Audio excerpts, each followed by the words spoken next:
Can somebody stop that computer from, well, there it is. Okay.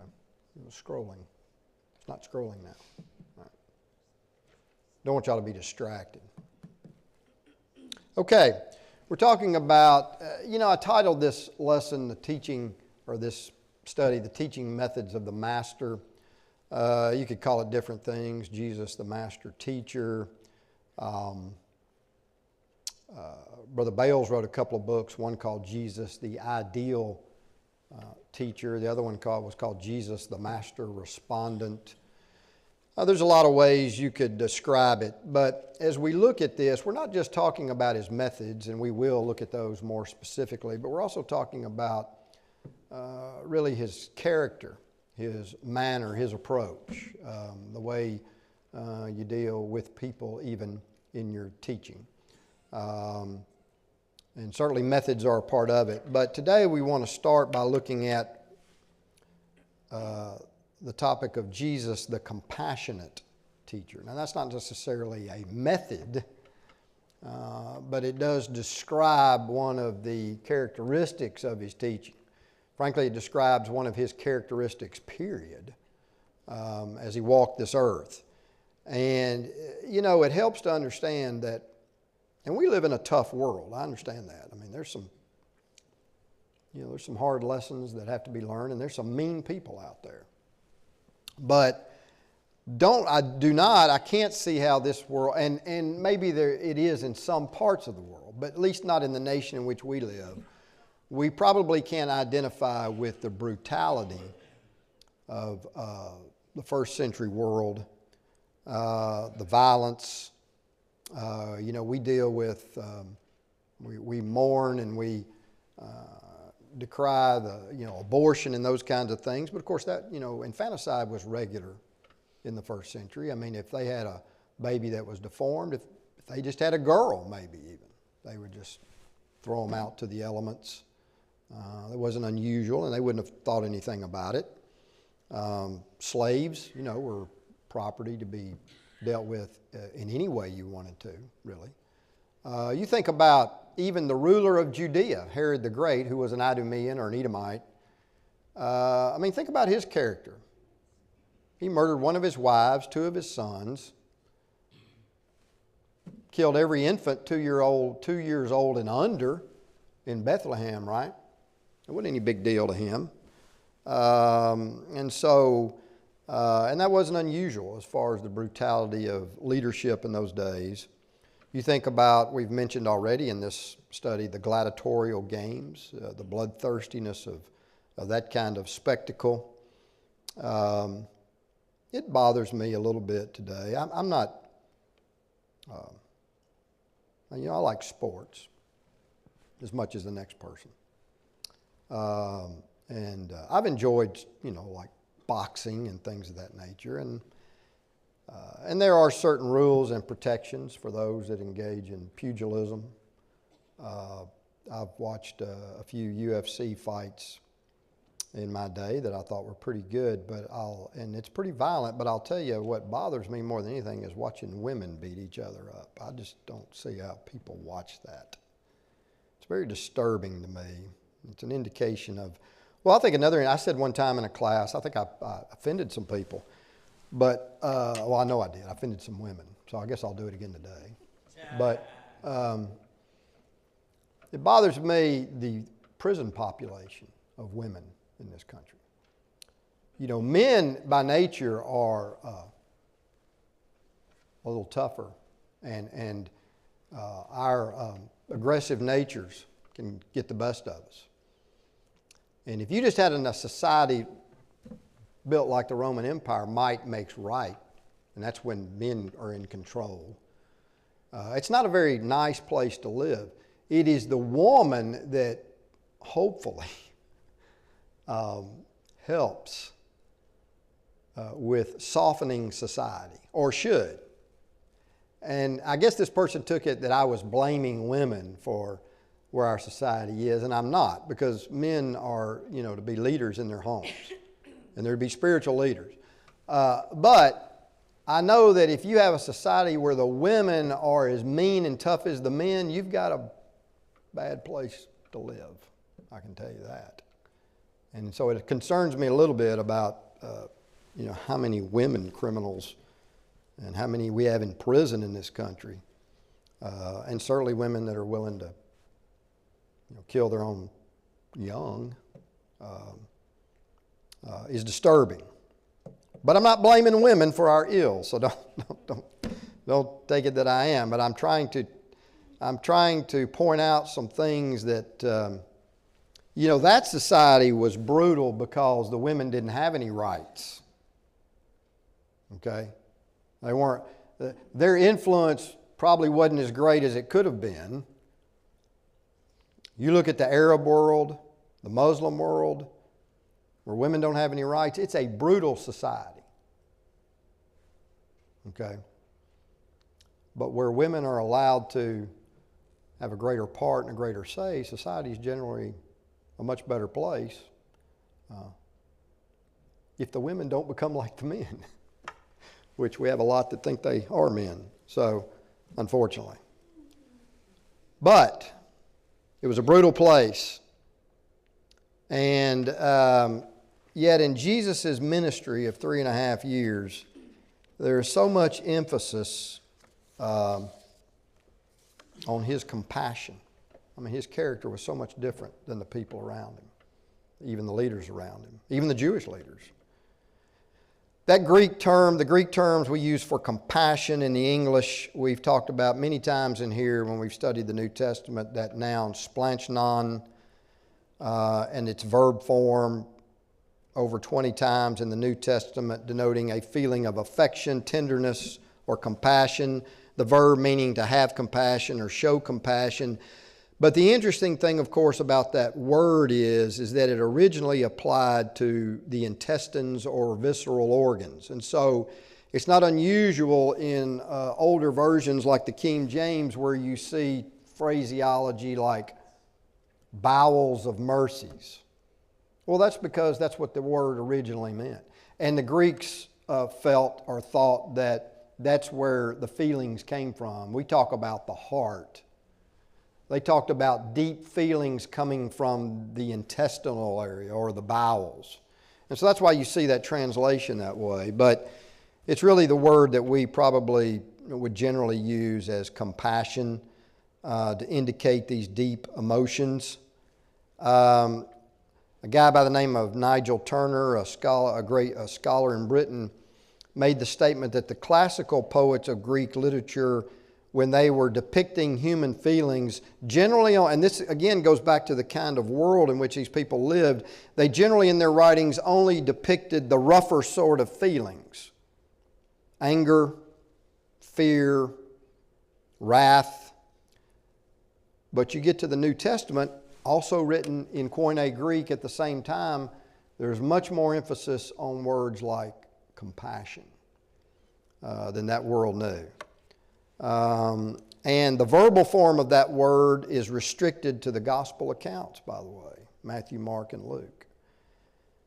And it's employed either of Christ 9 times or it's commended in his teachings 3 times.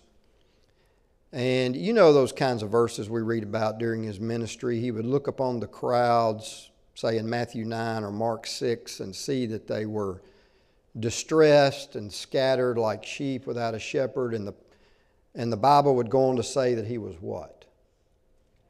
Moved with compassion. I like what this one commentator said. No single English term does justice to it. Compassion, pity, sympathy, and fellow feeling all convey part of it. But the phrase, his heart went out, perhaps represents more fully the emotional force of the underlying metaphor of a gut response. So if you were to say his heart went out to these people, he was moved with compassion. You remember those miracles that involved the multiplication of the bread and the fish? And when a couple of different occasions, these miracles are recorded in the New Testament. Well, it's interesting to me, and we've always pointed this out when we talk about miracles. Miracles, as far as the Son of God were concerned, as far as Jesus were concerned, what was their purpose? What was the purpose? What was the overarching purpose of miracles for Christ? What were they supposed to do? Prove He was who He said He was, right? And just like when the apostles and other first century prophets performed miracles after Christ had ascended, the purpose of those miracles was to show that they were speaking with authority from God, that they were speaking His word, that they had the authority to speak His word. But for Christ, they were to prove that He was God. Now that was their primary purpose, but it's always been interesting to me that most of the miracles, by far, the vast majority of miracles involve some element of compassion. Yeah, there were a few that demonstrated His power over nature, right? He walked on water, He calmed the storm. He had to show His power over the spiritual realm, the unseen realm, so He did that by casting out demons. But even casting out demons is an act of compassion for the person that's possessed with one, right? And so compassion for, as one author put it, the emaciated spiritual devastation of humanity. We have sickness and we have injury and we have death, all because of what? Because of sin, our spiritual disease. And so these were acts of compassion on His part. Remember, He came to near the town of Nain, and He encountered a funeral procession. This woman was going to bury her son, and probably due to Jewish tradition, since she brought the man into the world, she probably had to lead the procession, taking him out of it. It said Jesus saw her and was what? He had compassion on her. So Jesus, the point being, as the compassionate teacher, would often weave the ideal of compassion into some of His lessons. That was part of His teaching as well. It was His character, but part of His teaching. You remember let's go back to Matthew 18, for instance, quickly. And you remember this parable about the debtor and sometimes called the unforgiving servant, but this guy owed a debt that he absolutely could not ever in his lifetime pay. Begins in about verse 21. Now, notice the example there when you go down about verse 26. The servant therefore fell down before him, saying, Master, have patience with me, and I will pay you all. Which, of course, he couldn't do. Then the master of the servant, what? Was moved with compassion, released him, forgave him the debt. Well, we know, and we'll talk about this some more when we get into parables specifically, but this irresponsible debtor represents who? Who does he represent? Yeah, every sinner. Every sinner. Because we can't pull ourselves up by our own bootstraps, right? So it represents all of us. But even though we're filthy rebels in God's sight, He has this unfathomable love that we can't earn, which He displays in this parable. So, compassion. It was not only part of Him, but then it became part of His teaching. I'm compassionate. You need to be compassionate. Go over to Luke chapter 10.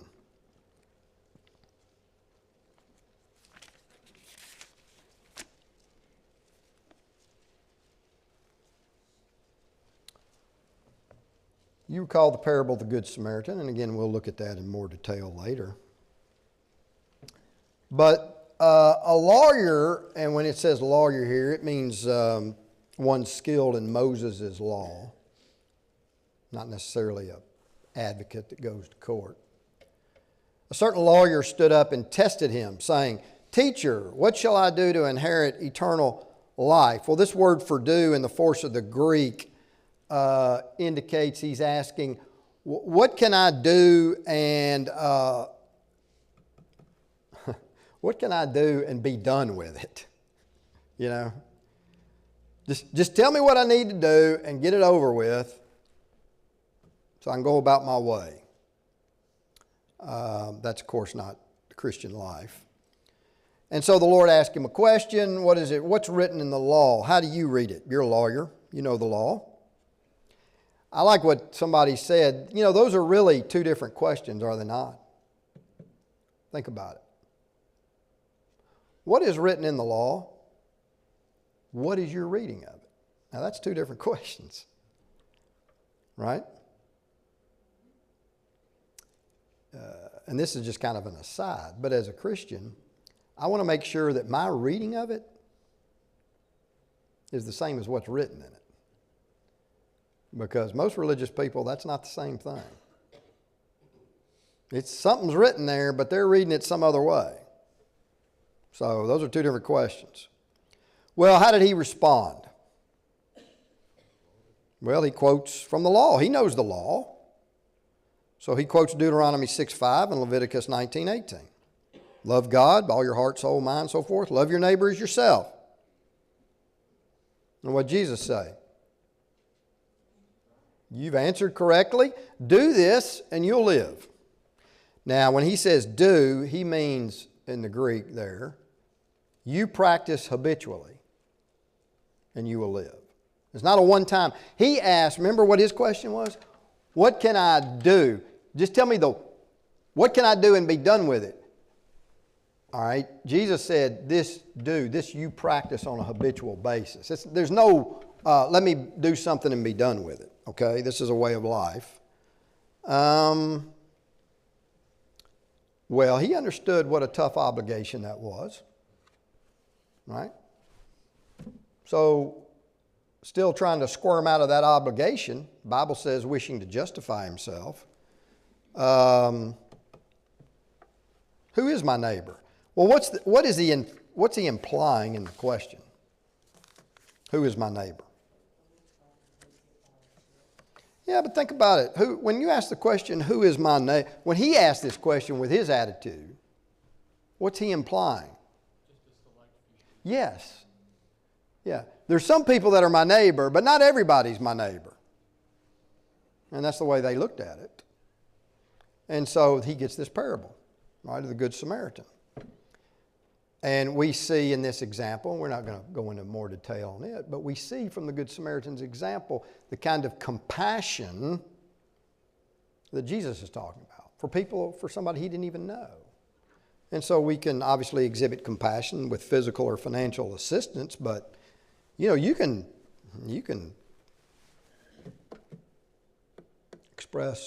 show compassion on people with less than that.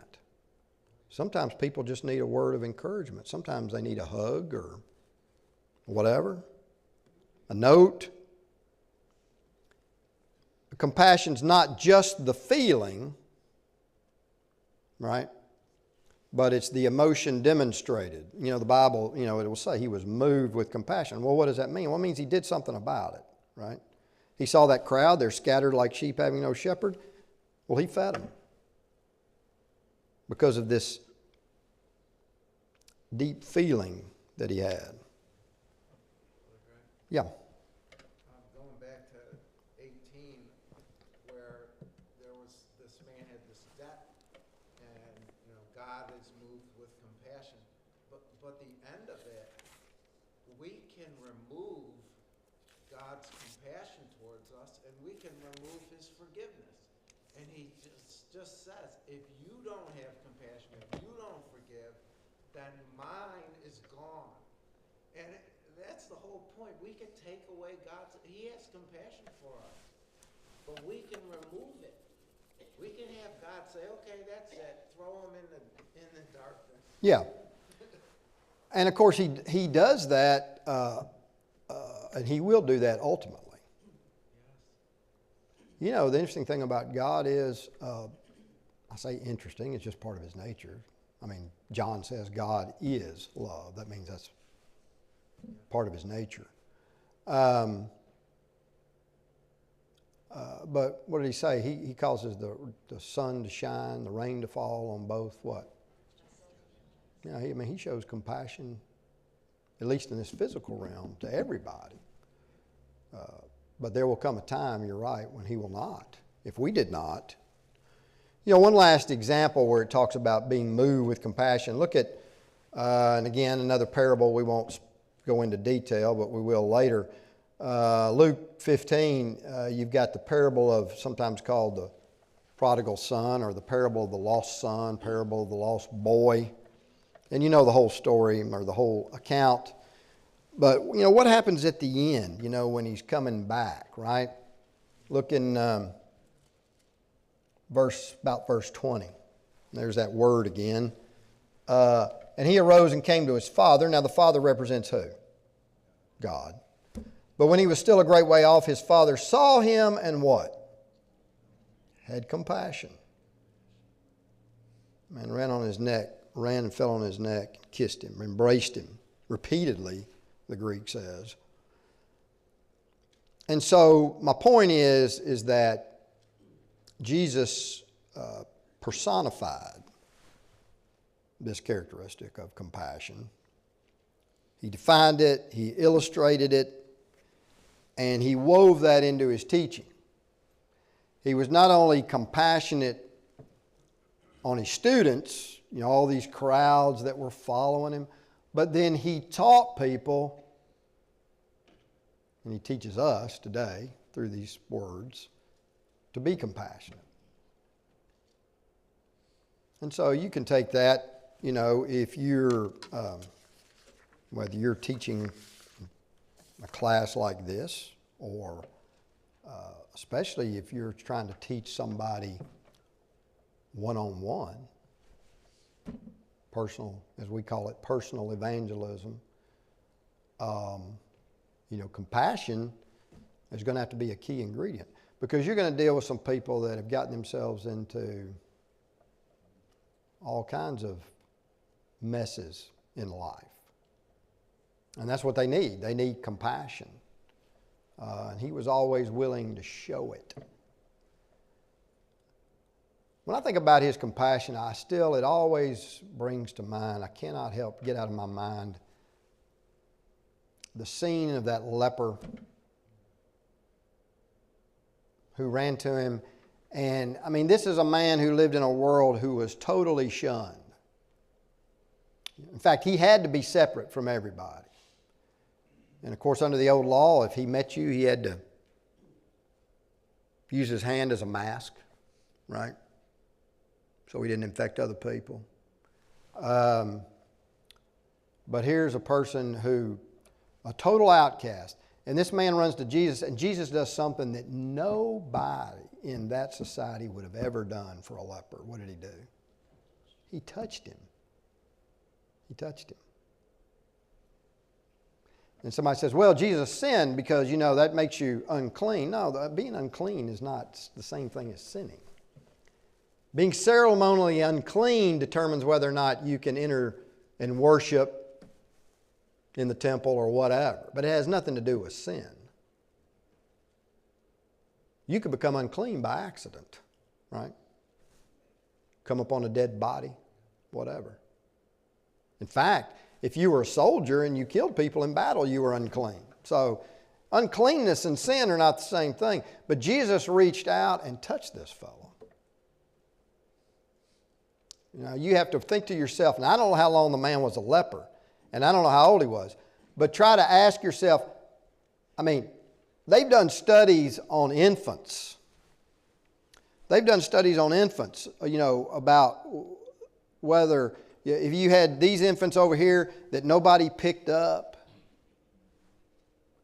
and nobody hugged and and showed it had any kind of human interaction or touch. And then they had this group over here that they did the difference in their development and growth. Now you have to ask yourself this question. How long, do most of you in here, do you need some human interaction? Do your children need touch? So I asked myself this question. How long had this man been touched by anybody? Anybody even touch him? Now that's compassion. Yeah. Another sort of element of the compassion is that historically, and even today in a lot of countries, the poor are they're looked at very fatalistically, even amongst themselves. And they're like, I ran into it in South America. I was asking a guy, and he says, they're just poor people. And I said, do you think anything about it? He says, no, that's just their lot in life. They're poor people. That's how they were born. And so they're looked at in that sort of a nonchalant sort of way. And Jesus didn't, and that would have been very typical even then. Maybe Sure. The Jews. But he looked at those people with compassion, which wasn't the common thing to do. Yeah. And really there's kind of two elements in that. One, I think, it really all comes down to one thing. The difference between true religion and understanding God and His nature, as opposed to all the false religions that men have. Whether you were a pagan in the Greek and Roman days and you believed in the fates, everything this is just your lot in life, and that's what you've been dealt, and so there's nothing you can do about it. And by the way, my lot in life is better, but there's nothing I can do about yours because this is just the way this is the way it fell for me, and that's the way it falls for you. Well, that's no different from Augustinian and Calvinistic predestination. Same concept. Things have already been decided, and this is just your lot.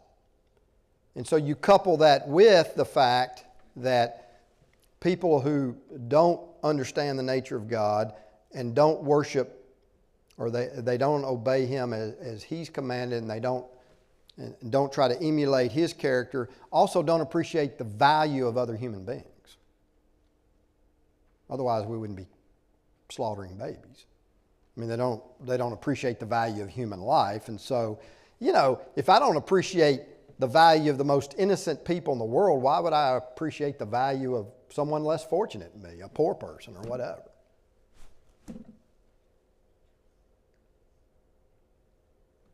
Compassion is just not part of that system. So he was compassionate. Well, let's look at another characteristic of Jesus' teaching. We'll kind of change direction. This is a whole different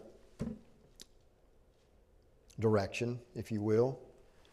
But I want to talk about his logic. You can look at it, we could call it, say it this way. Christ was the master logician.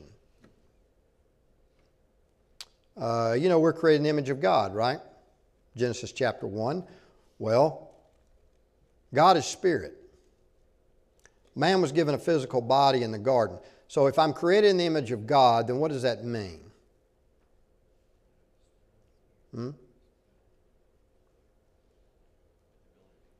If I'm created in His image, what image? He doesn't have a physical body. Yeah, spiritual image. Part of that, and that's what's separate. Now we've been placed in a physical body in this realm. Well, there's other physical beings in this realm. Right? There's animals. How many of you have pets? You like your pets. You love your pets, right? But they're not people because they're not created in His image, right? You're not going to have a logical, rational, reasonable conversation with your pet.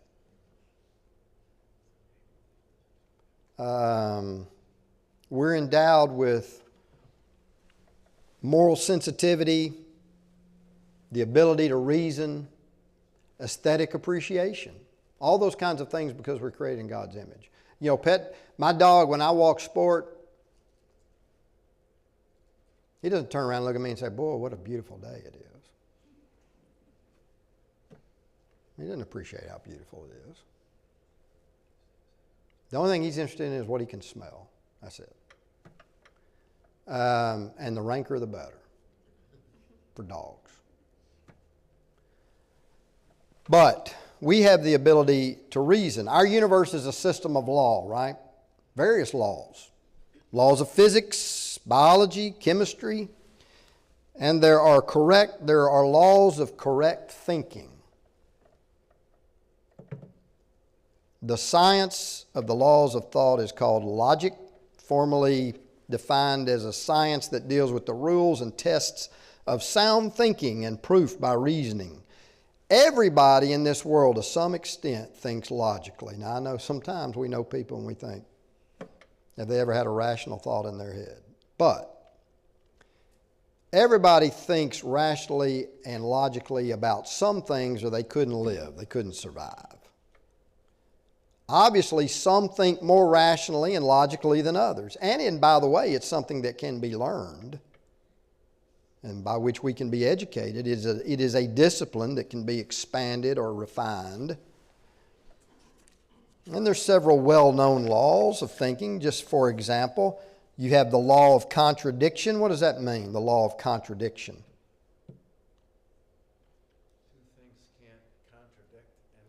Yeah, that a thing cannot both be and not be. Specifically for the same person at the same time and in the same sense. A straight line can't be a crooked line. Now you have to be careful with that law because that's the law that's most often violated by atheists and critics of the Bible.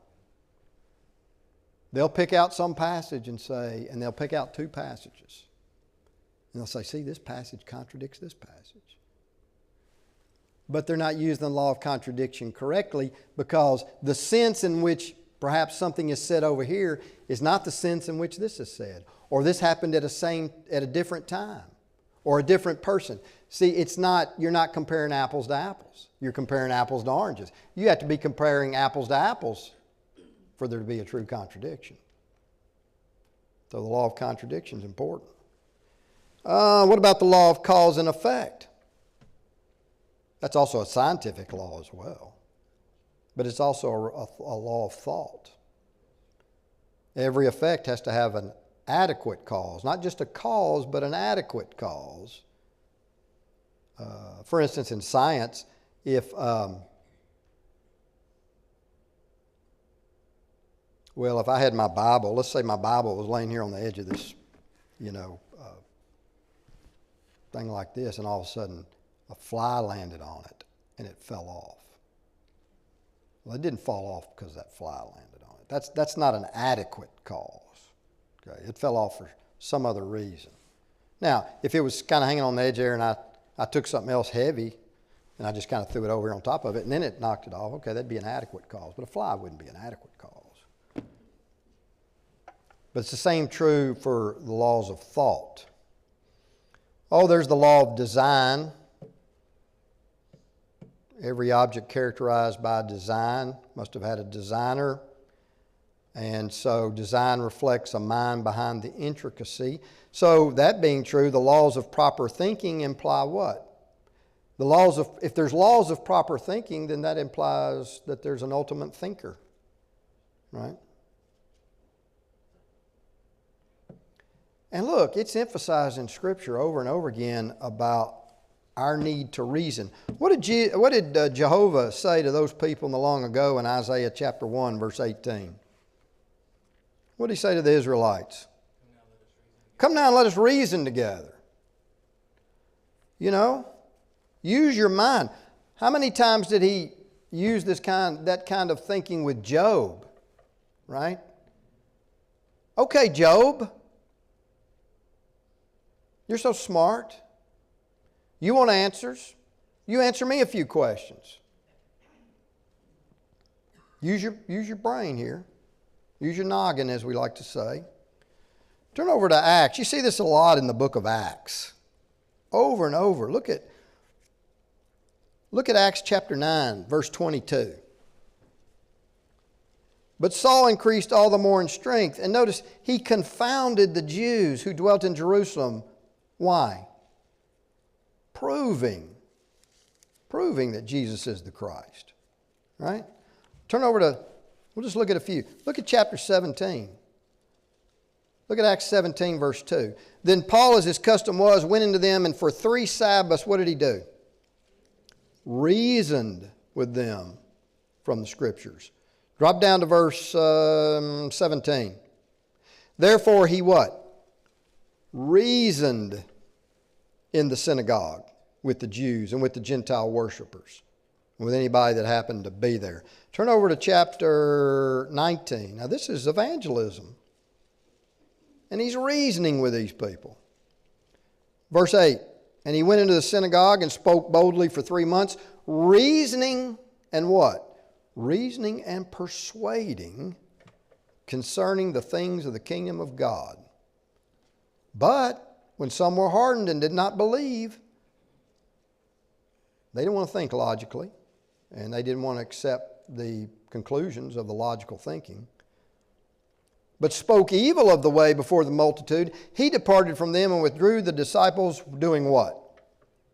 Reasoning daily in the school of Tyrannus. And over and over and over again. You can go to Romans chapter 1. And in Romans chapter 1 it says that we're without excuse. Why? I ought to be able to look at this physical universe around me, and as we again like to say, use your noggin. Look at this physical universe around me, and I ought to be able to at least come to the conclusion that there's a God in heaven that created it. So let's talk about Jesus and logic. I always like to, when you read Brother Warren's writings, he would say, it's our job to only draw those conclusions that are, he liked to say, warranted from the evidence when you talk about the Scriptures. And we would expect Jesus, since he was God in the flesh, to be an expert in critical thinking. You won't find Jesus subscribing to the proposition that truth is relative. Okay, you can believe X and I'll believe Y. And even though they are in contradiction, that's okay. Your truth is your truth and my truth is mine. You didn't see Jesus saying that kind of thing. Truth is objective, it's not subjective. And the gospel records are filled with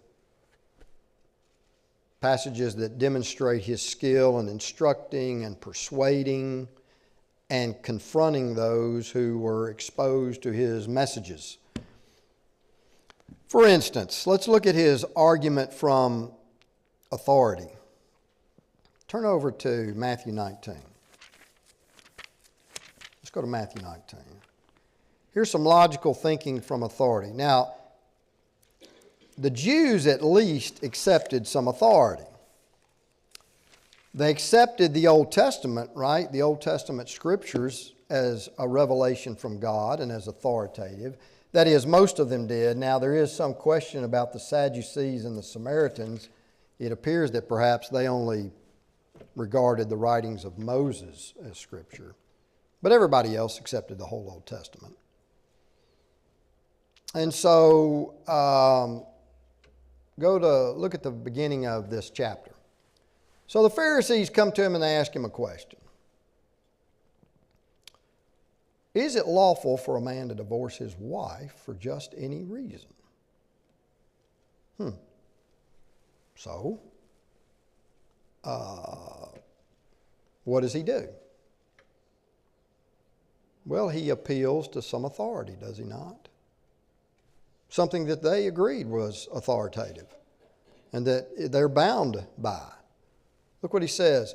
Have you not read that he who made them at the beginning made them male and female, and said, for this reason a man shall leave his father and mother and be joined to his wife, and the two shall become one flesh? Well, okay, what's your point? Well, my point is that Adam and Eve were not self-existent, right? They're created. Haven't you read from the beginning? He made them. Well, if God made them, what does that mean as far as his authority over them is concerned? Well, he has the right to set boundaries and standards. Well, he did. He authorized them to do something. What did he authorize males and females to do? Enter into a marriage relationship. He didn't authorize males and males. He didn't authorize females and females. He didn't authorize people who think they're males or people that think they're females. He authorized males and females to enter into a marriage relationship. So, that union's got to be regulated by divine law.